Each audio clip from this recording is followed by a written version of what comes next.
پیارے مامو جان اور پیارے نانا جان، ہاں انہوں نے نام لیا ہے جی۔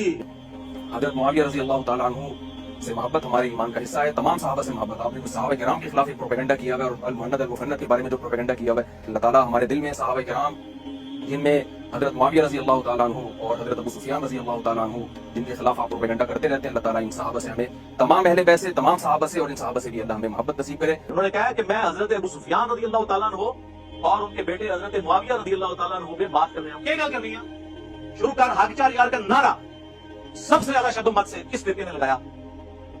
تو اسے پوچھے حق چار یار کا مطلب کیا ہے؟ پنجواں کیوں نہیں یار؟ خلافت راشدہ حق چار یار سیدنا ابوبکر عمر عثمان علی رضی اللہ عنہم اجمعین وعلیہم السلام اجمعین۔ حق چار یار میں قیامت پوشید ہے، کہتے ہیں خلافت راشدہ حق چار یار۔ بالکل ہم بھی مانتے ہیں، ہم ہی تو مانتے ہیں۔ پھر انہوں نے ساتھ جوڑ لیا سیاست معاویہ زندہ باد۔ اچھا ہم یہ پوچھتے ہیں جب حضرت علی خلیفہ راشد تھے اس وقت سیاست معاویہ کیا تھی؟ کہتے ہیں یہ بعد میں زندہ باد کہتے ہیں، یہ پہلے پھر کیا ہے؟ میں بتا دوں کیا اب دو تین مزید ابن ماجہ میں حدیث ہے، تم میرے بعد بہت اختلاف دیکھو گے، دین میں نئی نئی بدعتوں سے بچنا۔ علیکم بسنتی وسنت الخلفاء الراشدین المہدیین، میری سنت اور میرے خلفاء راشدین کی سنت کو لازم پکڑ لینا۔ خلفاء راشدین کے مخالفین کو اہل البدع رسول اللہ نے فرمایا صلی اللہ علیہ وآلہ وسلم، اور کہا ان کو پکڑ لینا۔ جب حضرت ابوبکر کے خلاف مرتدین کھڑے ہوئے، منکرین زکات کھڑے ہوئے، مسلمہ کذاب کے حامی کھڑے ہوئے، ہم سیدنا ابوبکر کے ساتھ رضی اللہ تعالیٰ۔ حضرت عمر کے دور میں اس قسم کا اندرونی فتنہ کوئی نہیں تھا، وہ بیرونی قادسیہ اور شرک۔ حضرت عثمان کے خلاف جب گلوائی کھڑے ہوئے، ہم سیدنا عثمان کے ساتھ۔ آگے حدیث کیوں نہیں لے کے چلتے؟ جب حضرت علی کے خلاف لوگ کھڑے ہوئے جمل میں، صفین میں، نہروان میں، اس وقت تم نے اس خلیفہ راشد کو نہیں ماننا؟ ان کو نہیں آپ خلیفہ راشد مانتے؟ ان لوگوں کا دفاع کر رہے ہیں۔ ہم کہتے ہیں پہلے خلفاء راشدین کا دفاع کریں، اس کے بعد اگلی بات ہو۔ مسند احمد میں حدیث ہے، مشکات میں بھی، نبی علیہ السلام نے فرمایا اللہ تعالیٰ جب تک چاہے گا تم میں نبوت باقی رہے گی، یعنی نبی علیہ السلام، پھر اللہ مجھے اٹھا لے گا، پھر خلافت علی منہاج النبوہ قائم ہو جائے گی۔ جب تک اللہ چاہے گا وہ رہے گی، پھر اللہ اس کو بھی اٹھا لے گا۔ پھر کاٹ کھانے والی ملوکیت کا دور شروع ہو جائے گا، وہ بھی رہے گا جب تک اللہ چاہے گا۔ پھر جابر حکمرانوں کا دور شروع ہو جائے گا، وہ بھی رہے گا جب تک اللہ چاہے گا۔ اور پھر ایک دفعہ اینڈ پہ خلافت علی منہاج النبوہ قائم ہوگی۔ یہ حدیث عمر بن عبدالعزیز کو کسی نے لکھی ہوئی، اور اس نے کہا کہ حضرت خلفاء راشدین کے بعد جو کاٹ کھانے والی، جو ڈاکٹر صاحب کہتے تھے ملکن عابدن، کیوں کرتے ہوتے کاٹ کھانے والی ملوکیت، کاٹ کھانے والی ملوکیت اور جابر حکمرانوں کے بعد آپ کا دور آ گیا۔ عمر بن عبدالعزیز سے پہلے اور خلفاء راشدین کے درمیان کون کون تھا؟ ان کو تو حضرت عمر بن عبدالعزیز سے خوش ہوئے۔ ایک حدیث کی شرح یہ ہے، اور ایک زیادہ مضبوط شرح یہ ہے کہ اس سے مراد یہ ہے کہ خلفاء راشدین کے بعد بنو امیہ، بنو عباس، سلطنت عثمانیہ، یہ سب کاٹ کھانے والی ملوکیت ہے جو مسلمانوں کے حکمران تھے لیکن ان پہ مسلط تھے۔ اس کے بعد جابر حکمران جو ہے زبردستی ہم پہ مسلط ہوئے، کلونیل پاورز، جن کا زور آگے 20ویں صدی کے شروع میں ٹوٹا۔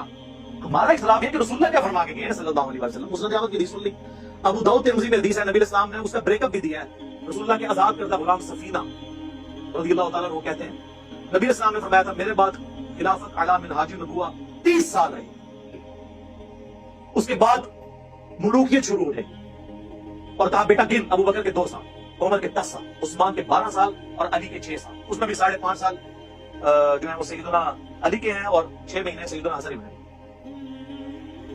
تو شاگرد کہنے لگا کہ یہ بنو امیہ والے تو کہتے ہیں کہ حضرت علی خلیفہ ہی نہیں، اور اس میں ابو داؤد نے لکھا یہ کہتے ہیں علی علیہ السلام خلیفہ نہیں۔ علیہ السلام کا لفظ لکھا جو مولوی نے عربی میں لکھا، رہنے دیا اردو میں نکالا۔ اسلام 360 میں بھی نکلا ہوا ہے، عربی میں ہے، اردو میں نکلا ہوا ہے۔ صحیح بخاری میں 6318 میں فاطمہ اور علی علیہ السلام لکھا ہوا ہے، عربی میں لکھا ہے، اردو میں رضی اللہ عنہ لکھا ہے۔ صحیح بخاری میں 3748 برأس الحسین علیہ السلام، حسین علیہ السلام کا سر کاٹ کر عبید اللہ ابن زیاد کے سامنے تشت پہ رکھا گیا۔ اللہ کی لعنت ہو، اللہ کے فرشتوں کی لعنت ہو، تمام لعنت کرنے والوں کی لعنت ان لوگوں پہ جنہوں نے حضرت حسین ابن علی کے ساتھ یہ کیا۔ اور امام بخاری نے لکھا برأس الحسین علیہ السلام، انہوں نے ترجمے میں کیا حسین رضی اللہ عنہ کا سر۔ مولانا شریف کو مسلم شریف سے، بخاری شریف سے باہر نکالیں تو پھر پیور آپ کے سامنے بخاری مسلم آئے گی، اور یہ ذمہ داری ہماری ہے نکالیں۔ علی علیہ السلام کو یہ خلیفہ نہیں مانتے۔ حضرت سفینہ کو اتنا غصہ ہے، انہوں نے کہا ان کی پیٹھ سے یہ جھوٹ نکلا ہے، حق تو یہ ہے کہ ان کی اپنی خلافت بنو امیہ بنو زرقاء کی شریر ترین بادشاہت ہے اس پورے عرض کی، شریر ترین بادشاہ۔ اور یہ کہتے ہیں نہیں وہ بیعت تو کرنا چاہتے تھے، خلیفہ تو مانتے تھے، اس میں موجودہ خلیفہ نہیں مانتے۔ اچھا اب لوگ کہتے ہیں کہ حضرت سفینہ چونکہ 74 ہجری میں فوت ہوئے ہیں، انہوں نے یزید کا زمانہ بھی پایا ہے، اس کے بعد بھی یہ 10 سال زندہ رہے ہیں، یہ یزید کو کہہ رہے تھے، چلو شکر ہے یزید تک آ گیا۔ اسی تو دسنا کیا کی ہوئے انہوں نے. اس کا ایک طریق مسند ابی داؤد طیالسی میں ہے. جب وہ کہتا ہے نا کہ جی ابو بکر عمر عثمان علی, تو وہ شاگرد پوچھتا ہے حضرت سفینہ سے کہ پھر حضرت معاویہ کیا ہے اگر خلافت ختم ہو چکی ہے؟ تو انہوں نے کہا وہ اسلام کے پہلے بادشاہ ہیں, ملک ہیں.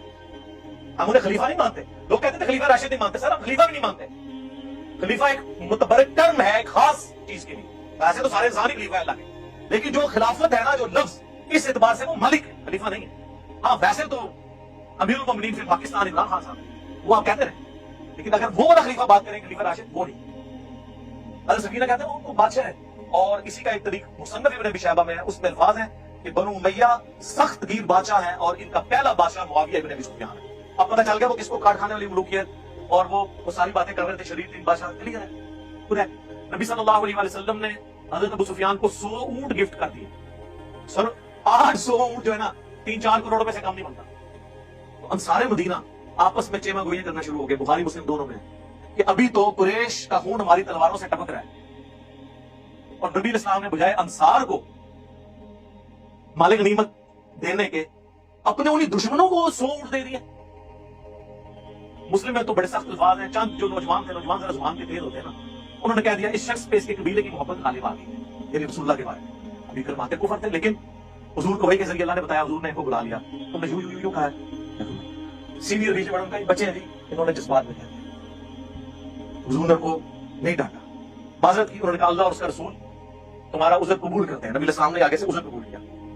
پھر آپ علیہ السلام نے فرمایا اگر پوری دنیا ایک گھاٹی میں چلے اور انصار دوسری گھاٹی میں, میں ان کے ساتھ چلوں گا. میرا جینا اور مرنا انصار کے ساتھ.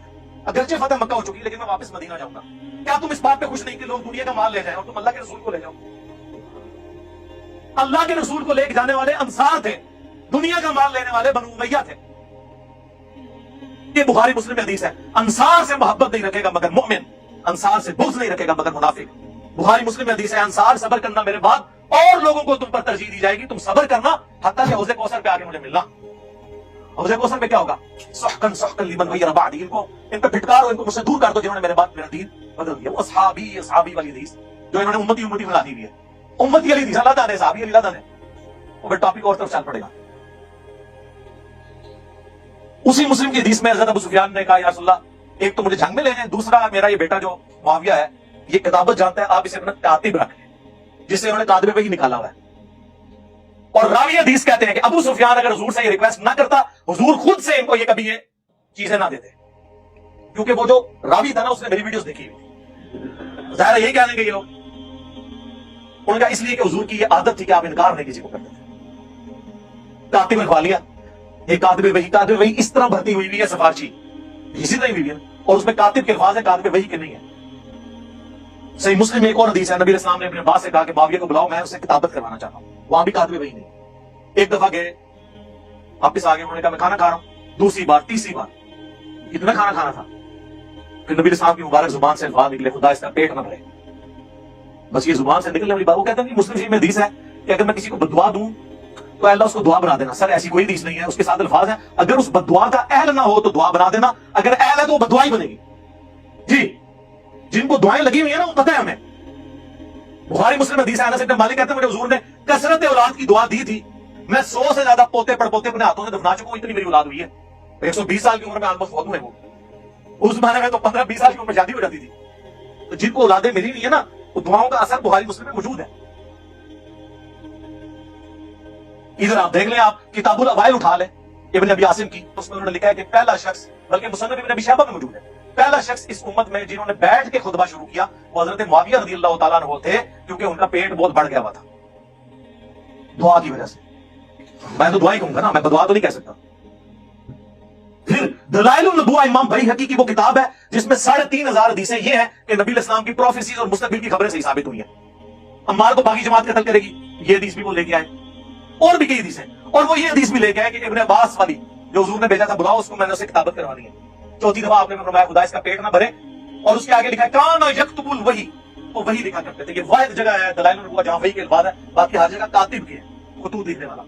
اور یہ بس اتنا ٹکڑا اٹھاتے ہیں کانا یکتب الوحی, آگے لکھا ہے. وہ حدیث کا راوی کہتا ہے کہ حضور کی یہ پیش گوئی پھر پوری ہوئی اور پوری زندگی حضرت معاویہ کا پیٹ نہیں بھر سکا. یہ ساتھ لکھا ہوا ہے کانا یکتب الوحی کے. اور دوسرا میں ان سے معصومانہ سوال کرتا ہوں, دلائل النبوہ میں حضور کی پیش گوئیاں ہیں جو مستقبل میں پوری ہونے والی ہیں. اس حدیث میں کون سی پیش گوئی تھی جو پوری ہوئی ہے؟ یہ حدیث اس کتاب میں کیا کر رہی ہے کہ خدا اس کا پیٹ نہ بھرے، جب تک کہ پیٹ نہ بھرا جائے تو یہ پیش گوئی پوری. اور وہ راوی نے کہہ دیا. اب جب یہ ہم باتیں بتاتے ہیں کہتے ہیں بولتا ہے یہ میں بول رہا ہوں. امام بہقی کو رافضی، امام مسلم کو کہو، امام بخاری کو کہو. امام مسلم نے تو مسلم کے مقدمے میں لکھا ہے میں عوام الناس کے لیے حدیثیں لکھ رہا ہوں، اور یہ حدیثیں مسلم میں ہیں. ہم سب و شتم کی بات کرتے ہیں تو وہ مسلم میں ہے. 6229 بخاری میں کچھ حصہ ہے اس کا کہ بنو مروان کہا کرتے تھے ممبروں میں بلا کے لوگوں کو، صحابہ کرام کو مجبور کرتے تھے کہ حضرت علی پہ لعنت کرو. الفاظ ہے لعن اللہ و بالتراب، نعوذ باللہ. یہ کہتے ہیں سب کا مطلب تنقید ہوتا ہے. لعنت کے الفاظ مسلم میں موجود ہیں، مسلم میں موجود ہے. حضرت سعد بن ابی وقاص کو مجبور کیا گیا، انہوں نے انکار کیا. اس پہ میرا لیکچر حضرت معاویہ 15 امام اہل سنت کی نظر میں، یہ میری ویڈیو آپ 2-2.5 گھنٹے کی دیکھیں طبیعت آپ کی صاف ہو جائے گی. تسی بیٹھے کتے ہو؟ وہ باہر نکلو تو پتہ ہی نہیں دنیا بدل چکی ہے. تو اصول برکت کے لیے چونکہ بابوں کو بہت مانتے ہیں، ان کے بابوں کا حوالہ آپ کو میرے زبانی بہت کچھ یاد ہے. بخاری مسلم کی جو حدیث ہے قتل عمار والی، اس کے اوپر حنفیوں کے امام حنیفہ کے بعد چند جو بڑے بزرگ ہیں ان میں سے علامہ بدر الدین عینی ہیں المتوفا 855 ہجری، جنہوں نے بخاری کی شرح لکھی ہے عمدۃ القاری، جس طرح فتح الباری لکھی گئی ابن حجر اسقلانی کی المتوفا 852. ایک زمانے میں دونوں ہیں، حنفی ان کو مانتے ہیں. انہوں نے قتل عمار والی حدیث کے اوپر کمنٹس کیے کہ اس حدیث کے بعد جو لوگ یہ کہتے ہیں نا کہ حضرت معاویہ کی پارٹی کو 1 اجر ملے گا چونکہ وہ اجتہادی خطا پہ تھے اور حضرت علی کو 2 اجر، تو میں ان سے کہوں گا کہ اجر کس بات کا؟ جب یہ کلیئر ہو گیا کہ عمار کو ایک باغی جماعت قتل کرے گی، اس حدیث کے باوجود حضرت معاویہ نے قتل عمار کے بعد بھی اپنی غلطی نہیں مانی، تو اجر کس بات کا؟ کیا حضرت معاویہ اس پہ خوش نہیں ہے کہ انہیں برابر چھوڑ دیا جائے؟ یہ علامہ عینی لکھ رہا ہے، میں نہیں. وہ کہنے بھائی بچ جائے، یہ بڑی گل ہے. تسی دعا کرنا آئے ہو، جاؤ اپنا کتابیں بجا کے پڑھو، اور پڑھ کے آؤ یار، کوئی علم حاصل کرو. تو پتہ ہی نہیں ہے کہ کیا کچھ لکھا ہوا ہے. اس سے بھی بڑھ کر ملا علی قاری، کتنا بڑا نام ہے، 1014 ہجری میں فوت ہوئے. انہوں نے مرقاہ لکھی ہے، مشکات کی شرح. دنیا میں اس طرح کی شرح کسی نے لکھی، حنفی عالم ہے. انہوں نے قتل عمار والی حدیث کے کانٹیکسٹ میں لکھا کہ حضرت عمار کے قتل کے بعد یہ کلیئر ہو گیا کہ حضرت علی کی جماعت حق پہ تھی اور حضرت معاویہ کی جماعت باغی جماعت ہے. لیکن پھر انہوں نے کہا لیکن افسوس کی بات ہے کہ حضرت معاویہ نے قتل عمار کے بعد بھی اپنے اس معاملے پہ رجوع نہیں کیا اور قتل عثمان کو اپنی ڈھال بنا لیا، جبکہ وہ اپنے دل میں خلافت کی خواہش، دنیا کی خواہش چھپائے ہوئے تھے اور ڈھال قتل عثمان کو بنائے ہوئے تھے. کون؟ ملا علی قاری. اور کہتے ہیں افسوس حضرت معاویہ کے اس عمل سے قرآن اور حدیث دونوں کو پس پشت انہوں نے ڈال دیا، مہجور ہو گئے دونوں. لو جی ملا علی قاری اور ابن حجر اسقلانی، اہل حدیث تسی بھی لے لو، تہاڈا سب تو بڑا بزرگ نے ابن حجر رحمہ اللہ کہنا نا بار بار. فتح الباری ذکر معاویہ چیپٹر نکالے، ارے سب اچھا، یہ گھبرانا نہیں، یہ سب کچھ ہمارے پاکٹ میں موجود ہے، میں بھی تعارف کروں گا. اس میں انہوں نے لکھا ہے کہ حضرت امام بخاری، امام نسائی، امام حاکم تینوں اس بات کے قائل تھے، اور امام اسحاق بن راہوی، چاروں امام، کہ حضرت معاویہ کی فضیلت میں سوائے صحابی کے کوئی حدیث ثابت نہیں، اور یہ جتنی حدیثیں ہیں یہ موضوعات شریف میں آتی ہیں گھڑی بھی. پھر کنکلوڈ کرتے ہوئے انہوں نے لکھا کہ ایک بار عبداللہ بن احمد بن حنبل نے اپنے باپ امام احمد بن حنبل سے پوچھا، جسے یہ شاہجلاتے صحابہ کے فتوے لاتے ہیں، کہ بتائیے علی اور معاویہ کا کیا معاملہ تھا. انہوں نے کہا، تھوڑی دیر خاموش ہو گئے. پھر انہوں نے کہا کہ بیٹا سن لے، علی کے دشمن بہت تھے جنہوں نے بڑی کوشش کی کہ علی کو نیچا کریں لیکن نہیں کر سکے. تو پھر یہ ایک اس شخص کی فضیلت بنانا شروع ہو گئے جو ان سے جنگیں کر چکا تھا، اور اس کے بارے میں یہ فضائل بیان کرنے شروع کر دیے. ابن حجر یہ لکھ کے کہتے ہیں کہ احمد بن حنبل یہ بتانا چاہ رہے ہیں کہ سب کہانیاں ہیں، کہانی شریف ہے، موضوعات شریف، گڑھی بھی شریف میں سے